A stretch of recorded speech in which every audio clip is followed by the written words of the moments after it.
Greetings and welcome to the Pure Report. I'm your host, Rob Ludeman, and it is time to bring the orange. And we have a super exciting episode today. We are celebrating the launch and the announcement of the Pure and Nutanix solution, and I'm thrilled to have two guests for us today. Ketan Shah, VP of Products from Nutanix. Great to have you here. And Cody Hosterman, I never know your title. It's always changing, but let's just go Senior Director of Product Management, covering so many things. Works for me. It works for you. Hey, welcome. Great to have you, Ketan from Nutanix. Talk about a little bit what you do over there and how long you've been at Nutanix before we jump into all the great news. Yeah, thank you. Thank you for the very warm welcome, and thank you, Cody, for the partnership. So I'm Ketan. I lead product management at Nutanix for core infrastructure solutions. I've been here 7 years at Nutanix, and my whole career has been sort of a culmination of sorts. I started my career in networking, storage, security, cloud, virtualization, right? So this role is really a culmination of all of those things. And my job is to really represent the voice of the customer in the company. That's fantastic. You're also well known. We were getting coffee in the break room and ran into one of our Pure product marketing people, and they knew you. You've been around. There's a lot of alumni back and forth between the two companies. Yeah, well, so. definitely here in the Bay Area for sure. Cody, you've been here a long time. How many years has it been now for you? Approaching 12 now.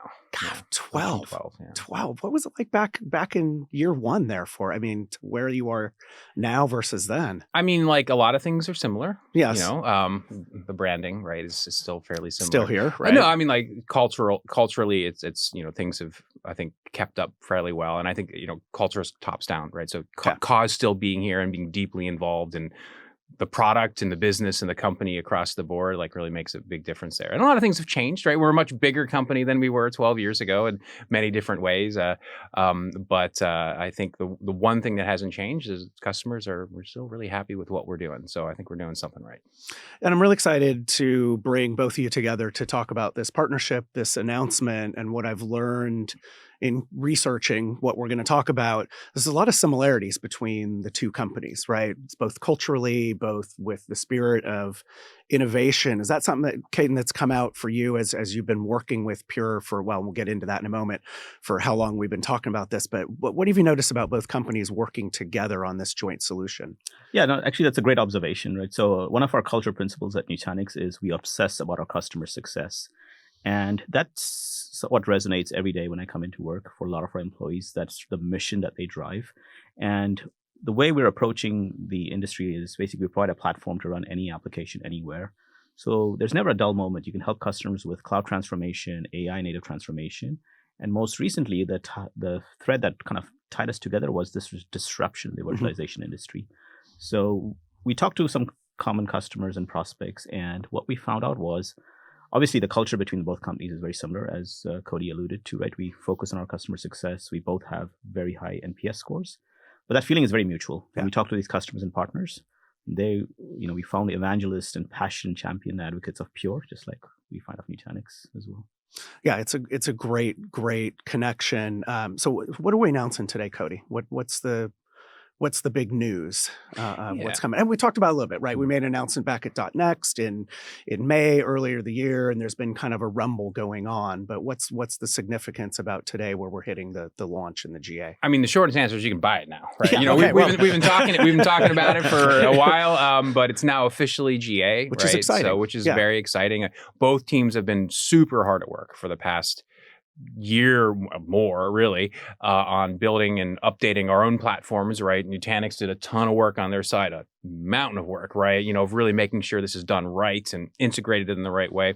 And we've done work on our side too, right? Of making sure that, hey, if things weren't properly optimized or things weren't there in the right way, how do we update the platform? And so we've brought it together today. We're here to announce it. You can buy it, deploy it, and be successful as of this moment, which is really exciting. And that's what we want is huge success. How did this come together? You mentioned a year plus, Cody, which still blows me away because things like that just don't always seem like they should happen that quickly, but they do. It's how well our teams can do the engineering and work jointly together. But what was the origin of this? Who called who, and when did we start dating? I guess it's kind of where I would go with it. I think the interest was fairly mutual, but Yeah. and it's driven by that common theme of customer centricity. Yeah. So the moment the virtualization disruption started happening, right, we started hearing from our customers. And I believe you guys also started hearing from your customers. And ultimately, from our vantage point, customers were like, help me with this choice and alternative for virtualization. But you have to help me and work in my environment. And many of those customers had Pure Storage, right? So for us, freedom of choice is also one of our cornerstone principles. So it made a ton of sense. We started working, reached out to the Pure team. I have to definitely credit Cody. He's one of the visionaries and forward-thinking leaders in the company that brought us together. But since then, the culture principles, the customer passion, but also as the engineering team started working together, there was just a natural DNA of innovation that gelled well together. And now our field teams are working together, helping customers with their best intent. Right? Yeah, and that's what it's all about, is to help with this virtualization optionality, or one of the other words I love using is dilemma, right? Is kind of where you're going to go, what you're going to do. Build on that a little bit more. How are the engineering teams? How have they been working together, and why is it working so well? What is the factor in that that's resulted in where we are today? Yeah, I mean, I think from the time that we swiped right, left? I don't know. I haven't been in the dating pool long enough. Whichever way is yes. You're going with the dating thing. we've been very deeply engaged, and I think there's a lot of benefits, right? Is that our teams are local, they're close to one another, right? So we can physically see and work together and whiteboard. We had a lot of sessions very early on about, this is how our product works. This is how we work. This is how to build it right. And very early engineers from both companies that really understand both stacks were involved from the get-go, right? It was this is what we'd like to do. This is how we could optimize this. This is how we could build this, right? So there's a lot of really early collaboration before anyone started the real typing of the code to figure out, all right, how do we do this and how do we work through this? And very quickly, we built these personal relationships between the engineering team.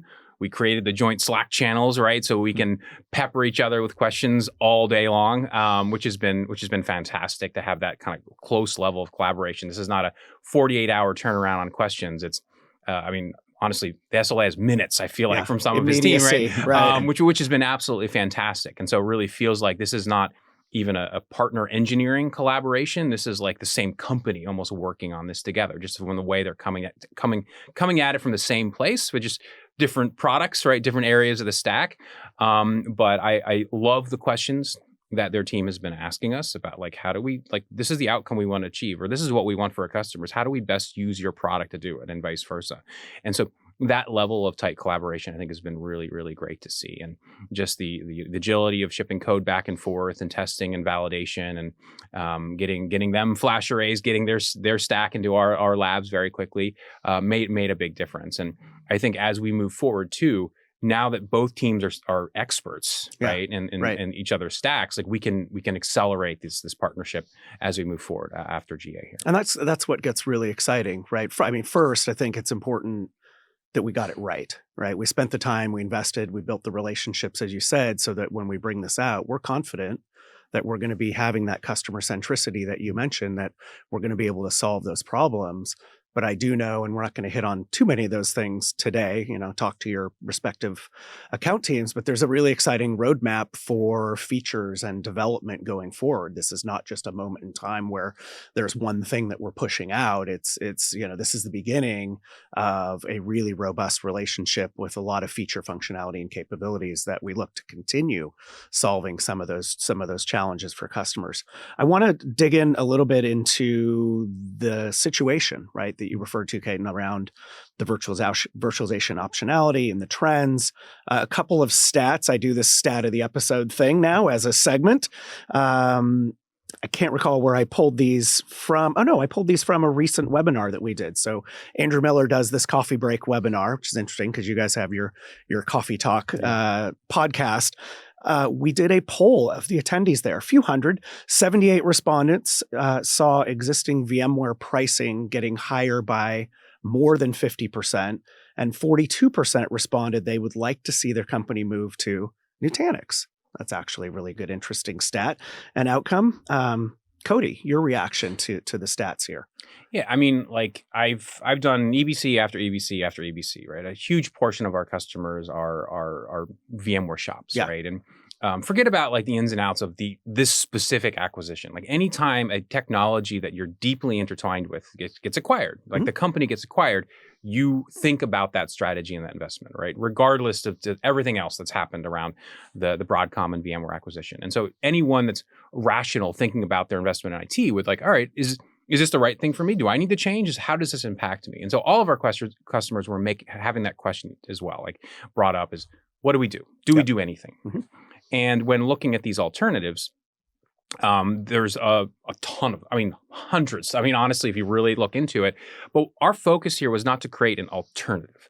Right? It was actually to do something better. What we're not trying to ambulance chase here of like customers that are just like, I need something. I need, what do I move to? It's like, how do we not only give them something to move to, but give them something better to move to, right? And this goes back to his point around, our support and how we can jointly improve that experience. How can we have our sales folks work together, right, and not separately?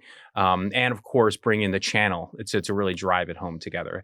And so I think it's the important piece here is that these customers are not just looking for, all right, what was second on my list in 2010, right? It's like, what is a better option for me now that I have the real business and often technical impetus to make a new decision or a choice here? And this is really what's brought us together. This is what our customers are looking for. And that's why so frequently, I think the Nutanix partnership comes up as a preference for our customers is because they're seeing that there's something real there. Yeah, they're making a choice and an investment for not just tomorrow. It's really for 3 to 5 years, or let's call it a decade. 20, right? Yeah. 20, because that's how long they've been running their VMware stacks, honestly. So this is something they're taking a really serious look at. And you make a great point about the acquisition piece, right? One of my other jobs is running community here, and we have a digital community platform, and it got acquired earlier this year.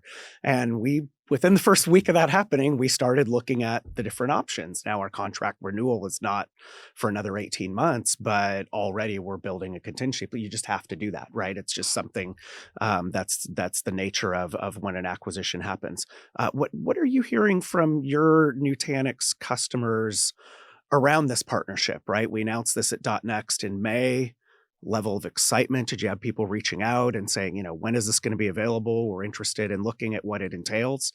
What's the level of excitement been there, given that, we almost had half of the people in a poll saying they want to move to a Nutanix solution, and those are mostly all people running Pure already.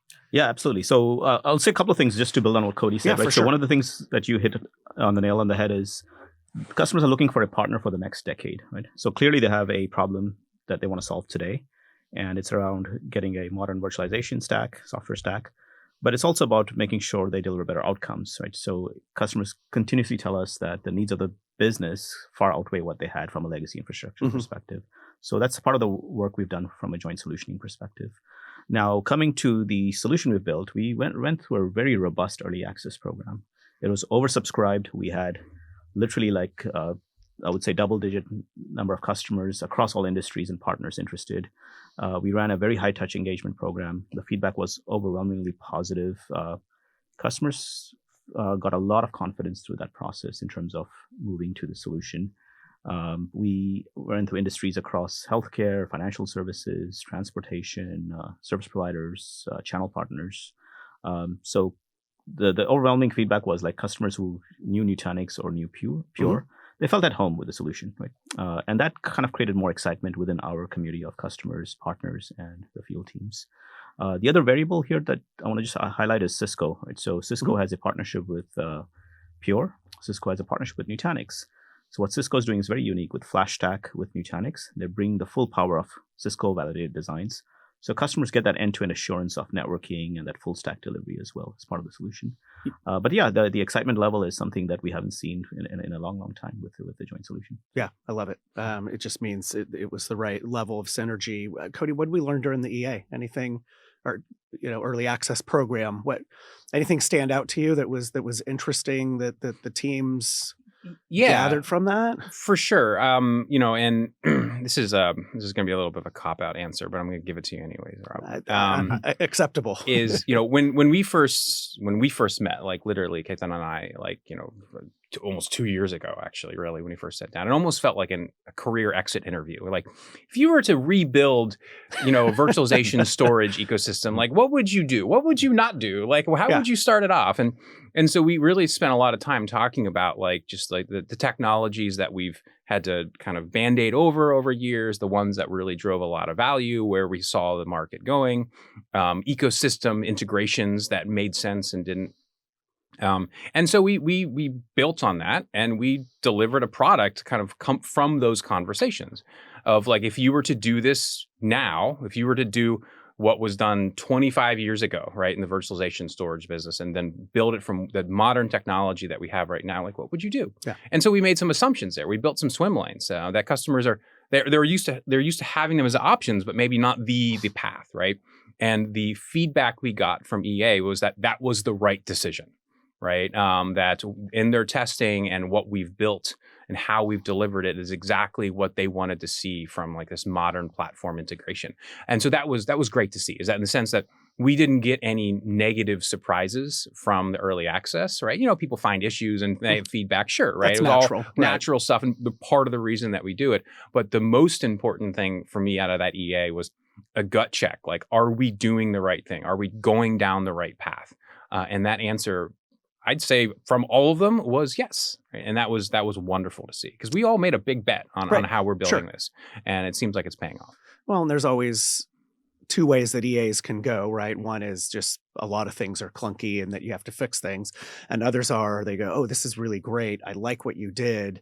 But also, have you thought about, right? Because then you can get those input. And that's, again, what we do as product managers is listen and hear what our customers want and then build those capabilities into the product to make that even better. And maybe some of those came with the GA version. Maybe some of those are roadmap things that are happening out in the future. Same question for you. I want your perspective on the EA as well, as Cody talked about it. Just, what you heard and what you learned, since you are representing customers' needs out there in your role. Yeah, I mean, I think just to add to what both of you said, right? So one of the things that surprised us was we had customers and partners literally tell us they're going to try to break the solution. And another part of EA, right? They battle tested it, did a lot of failure testing, and overall the resilience of the solution impressed them. Okay. To the point that as soon as it goes GA, they want to go live with the solution. So that was a good testimonial.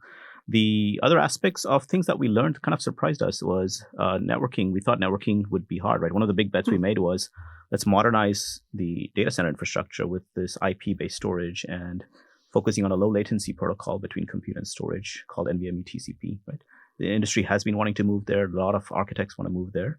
And we're both coming together to help propel that movement forward. We found it surprisingly easy, where customers in the past may have been stuck to Fiber Channel. We didn't see any real objection. And with the work we did, the work Cisco brought to the table, right, we made it very easy to kind of move over to IP-based storage. And ultimately, that's the way to the future, right? There's not a single workload in the AI cloud-native world that runs on Fiber Channel, right? No, we may as well go there now, right? That makes a lot of sense. I want to dig into, with both of you, a little bit around some of the technical capabilities, right? The things that you mentioned that we were working on together that you kind of thought, well, should we go do this?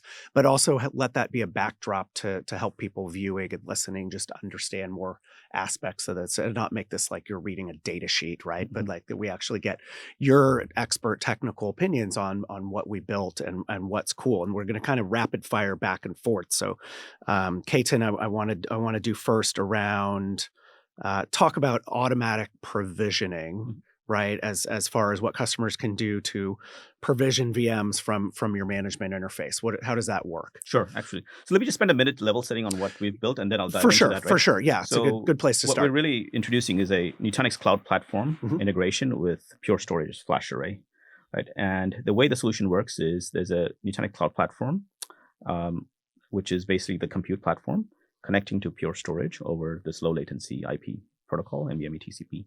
Now, there was 3 key design principles we had on the solution. One was we wanted to leverage the maturity of everything Nutanix has done, Pure has done over the last decade, right? So that was principle number 1.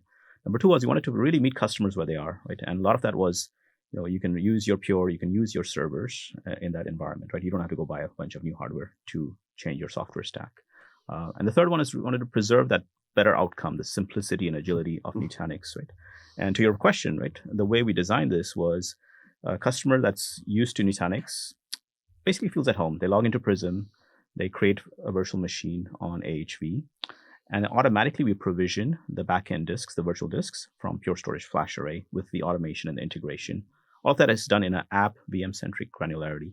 And the interconnect is obviously this high-speed, low-latency protocol. Once again, we abstract that, make all of that invisible, right? So it's just plumbed together. This feels like conversations I would have had with you 4 or 5 years ago on the podcast. There's some similarities about it. right? There are, right? Yeah. And that's what keeps that's what keeps jumping out. So build on that a little bit relative to the storage side, right? This is the people that are familiar with the Prism interface and on the Nutanix side, managing storage now and FlashArray and all the goodness there. What does that look like? Yeah, I mean, like we've always had this message where like we don't want customers spending their day connecting LUNs, right? The Never. storage team, that should not be their job, right? Mundane Like stuff, yeah. right? Like it shouldn't have been for a decade, right? And so that was not something that we want our customers doing. And in this situation, they can't, right? This is the concept of VM centricity, right? This is what the Nutanix platform is built on top of, is something that we wanted to not only preserve, but can additionally promote, right? With how we've built this integration. And so there's a couple really key pieces. One is just like back to the networking stack, like configuring networking best practices for NVMe TCP. That is done by us. Right, the customer, we don't have a bunch of settings where they have to go into it and configure the adapter and make sure that the no op timeout to this and the Ercato value is this. No, this buttons, is done by our engineering team jointly testing and validating the solution. It's not, let's not like, this is how you tune for performance. Like, check, like we've done that, right? We're good. Yeah. And then the concept around VM centricity is then, of course, when looking at your traditional data store types, just broadly across the different hypervisors out there, there's been a move in the past 5 to 8 years to a more virtual disk-centric view, right? And this is, you might look at VMware has put some investments in that in the past, but also just look at some of the newer stacks. Like if you look at Kubernetes, if you look at OpenShift, OpenStack, right? These use CSI drivers, this use Cinder drivers. These are VM volume granular approach. How can I drive the value of the volume that is the thing on my array that all the features are built out and bring it to my application layer, right? And so this is Kubernetes, this is your OpenStacks, and we're seeing more and more going this route. And so this is what we've built together as well. So our customers that drive value from our feature sets that are often volume granular can get that value at the virtual machine or the container sitting inside of that, as the case may be, up the stack. And so that concept is core to what we've built here. But still the common theme I'm hearing is the simplicity, right? That we're abstracting out all the complexity that plagues day-to-day management. Yeah, I mean, regardless of where you are. Exactly. Like what we want to make this demo of Nutanix and Pure boring, right? Yeah. We want the Nutanix admin to log in as like, okay, what's different? Yeah, Like, what this else is do I the have to same, do? right? Yeah. This is creating VM, right? Like, cool, right? Great. Right. Now, there's outcomes that we want to drive that improve it around that, but we don't want to change how they're building it, how they're automating it, right? If they build a ton of infrastructure as a service on top of their Acropolis platform, right? Like, we want to make sure that all works, and then we can drive additional value of what we can do on the array, of course, too. And so integrating those things into Prism, right, is the key piece of this. It's not just a GUI plugin. It's integrating our provisioning and management into the intelligence of the Nutanix platform. I have to disagree with him. I call that delightful, not boring. But yes, yes, sure, okay, but yeah. fair. Delightfully boring. I am equally delighted by this as I was before. We'll go delightfully boring on that. So one other part of the integration then, because I love where you went there with the integration of the whole stack. And one thing that is table stakes now is around cyber, right? And adding in even capabilities around observability into the platform, visibility. So talk a little bit about the integration and the cyber aspects of that, because I don't think we can go through any conversation about this kind of full stack solution unless we actually cover what that is. And I know what we do really well, but from Nutanix side. Yeah, and I'll cover the end-to-end perspective, right? Sure. So ultimately, customers are buying an infrastructure solution to power their data center environments. So every layer of the stack has to be secure and resilient. So from a Nutanix perspective, the maturity that we bring to the table, right? We wanted to preserve a lot of that, right? So we have hardened STIG-compliant operating systems. We have all the certifications that come with Nutanix, common criteria, DoD approved product listing, and others. We also have controls, right? So, for example, AHV has software-defined networking and microsegmentation built in. We call that Flow. We have disaster recovery orchestration that's also built in. So that provides the ransomware resilience and recoverability. So that's sort of where it covers all the Nutanix components. And then obviously when you get to the storage components, Pure obviously has data at rest encryption, safe mode, and I'm sure Cody can elaborate on more of the other features, but that gives customers the end-to-end assurance of a cyber resilient posture. On observability, what was interesting was we did hear some feedback from early access customers, right? Like, oh, we like what we saw, but can you do a better job correlating the virtual machines to the disk objects and give us visibility into that? Okay. Yeah. So our engineering team is very passionate, and when they saw that, they were immediately able to tackle some of that in the first version of the product in the GA solution itself. Obviously, we'll do more over the coming releases. Sure. But knowledge is power, right? I mean, getting access to machine data is huge to be able to look holistically at any operations that are going on over time. You queued this one up really well, Ketan, but go into more some of those cool storage features relative to virtual disks, things around snapshotting and cloning and all the cool things that you can do at the storage layer within the solution. Yeah, I mean that's intrinsic to the concept of virtual disk granular storage, vDisk granular storage, is that our functionalities that we provide to a volume are now provided directly to the Nutanix administrator, consumer, admin, as the case may be, right? So instant snapshots, restores, right? All that mobility of data, that copy data management we drive in there, and then all the functionality that we build on top of it, right? Ketan referred to safe mode, our immutable snapshots that we protect and we ratchet. And so there's always that protection point in time, and it's highly efficient because everything is deduped and reduced in a giant pool there.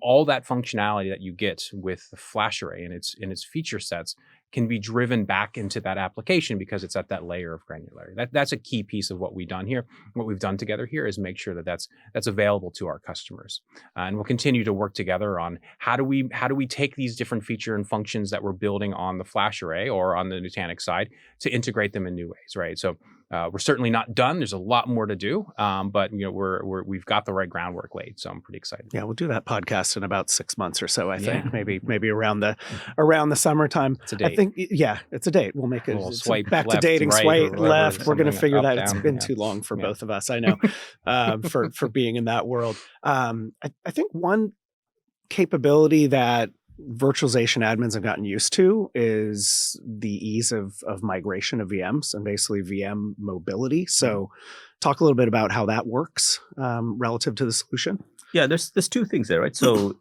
ease of mobility within a virtualization platform, those are table stakes features, right? But one of the biggest challenges customers came to us were like, it's like, let's say you have to change your home or move out of the house after staying there for a decade, right? It's not easy to move, lift and shift and get out, right? So Nutanix has invested in a purpose-built tool called Move. And what it does is basically helps customers with a migration plan with automation at scale, non-disruptively, with a very small change control window. And that we've had this tool for a while. We actually made sure that solution worked with our Nutanix platform with Pure Storage. So in very simple terms, customers running a virtualization platform connected to Pure, they can basically set up a migration plan, move to Nutanix cluster with AHV, remain connected to Pure, right?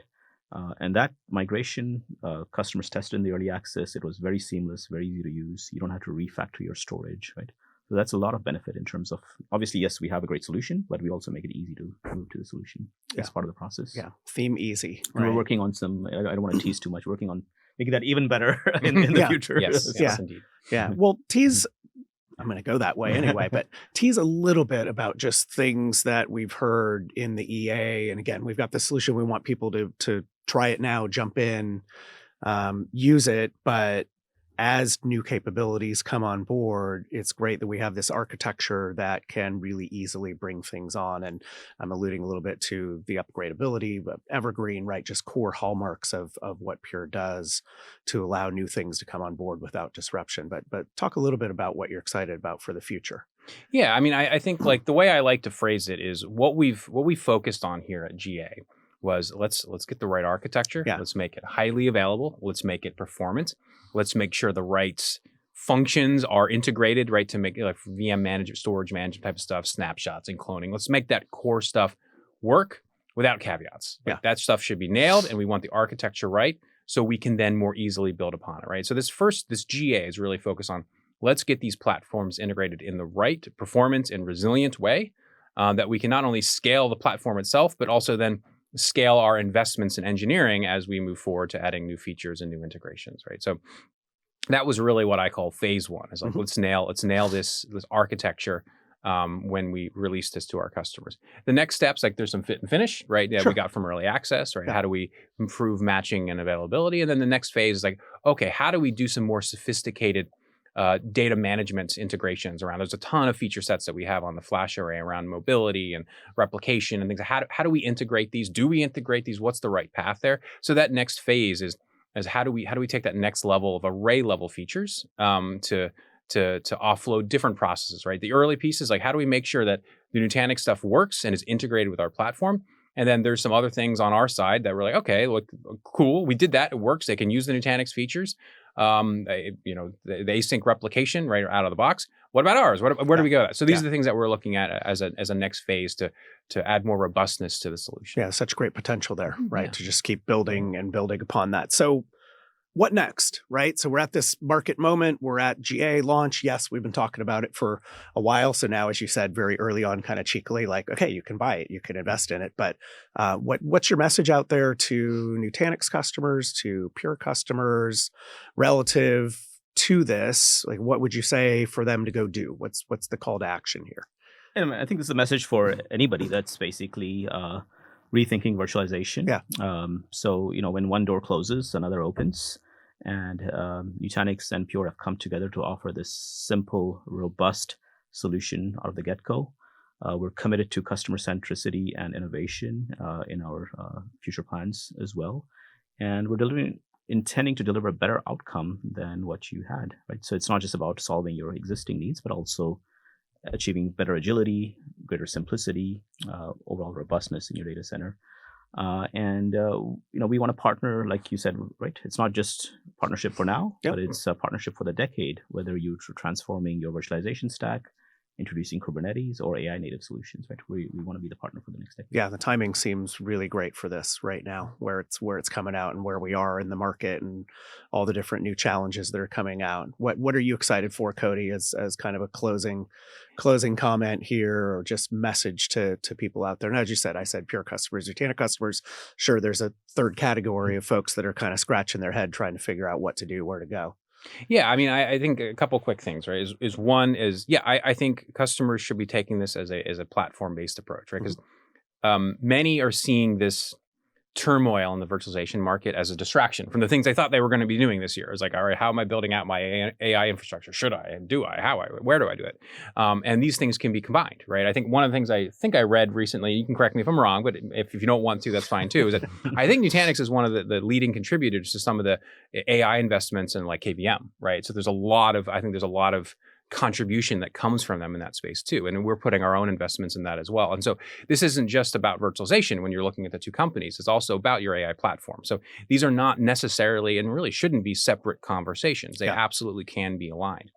The other piece around this is, I think it just once again speaks to the partnership here, is that not when we got asked to do this podcast, I don't think we didn't really have any conversations like, well, what are you going to say? How are you going to say? Let's get the wording done. We've been working together so long that we're like, we know what we're going to say. We're totally aligned here. Let's just do it and let's talk and it'll be great. Yeah, I could tell very early on you have a tight relationship and have been talking naturally, probably on a daily basis. Yes. I would imagine, and it worked really well and seamlessly. And I'm just happy we were able to get this done. I was excited to share some of the news a month or two ago with another podcast, and I know we brought this out in May, but now it's here, and now we get to celebrate and kind of move forward, and now start helping customers to solve these challenges that are very real for them. Thanks both for coming on. Did you have fun? Yeah, a lot of fun. To have Absolutely. you in here. It was great to be here. I'm glad your team recommended this stuff. No, he's a great partner. Yes, congratulations, not only you guys, but really the engineering teams and certainly the partnership between the companies, the synergy that is there is really exciting. And I hope that's rubbing off for everybody else that's watching or listening to this. And we're ready to talk to you, right? Out there, we're ready to engage. We understand your challenges, and now's the time to do that. If you want to get more information, you can go to Nutanix.com/partnership. Pure Storage, or you can check out the Pure Storage site. We'll have some updates there on the Nutanix partner page and certainly on the virtualization pages that we have. Thanks, gentlemen. Thank you so This much. was super cool, and more to come. 6 months from now, Let's do it. Yeah, let's do We'll it again. do this again and kind of do a quick check-in. Yeah. You're just down the road, right? Isn't Yeah, it? not too far. Sounds Nutanix great. office is really close to us. All right. Well, this was great. Thank you, Cody. Thank you, Caden, for coming in today. And thank you out there for checking out this episode of the Pure Report podcast. We couldn't do it without you. As always, share with a friend, share with a colleague, and we will keep the great guests like Cody and Caden coming on to the program. And with that, we will wrap. For Pure Storage, for Caden Shaw, for Cody Hosterman, this is Rob Ludeman saying, don't look back. Something might be gaining on you.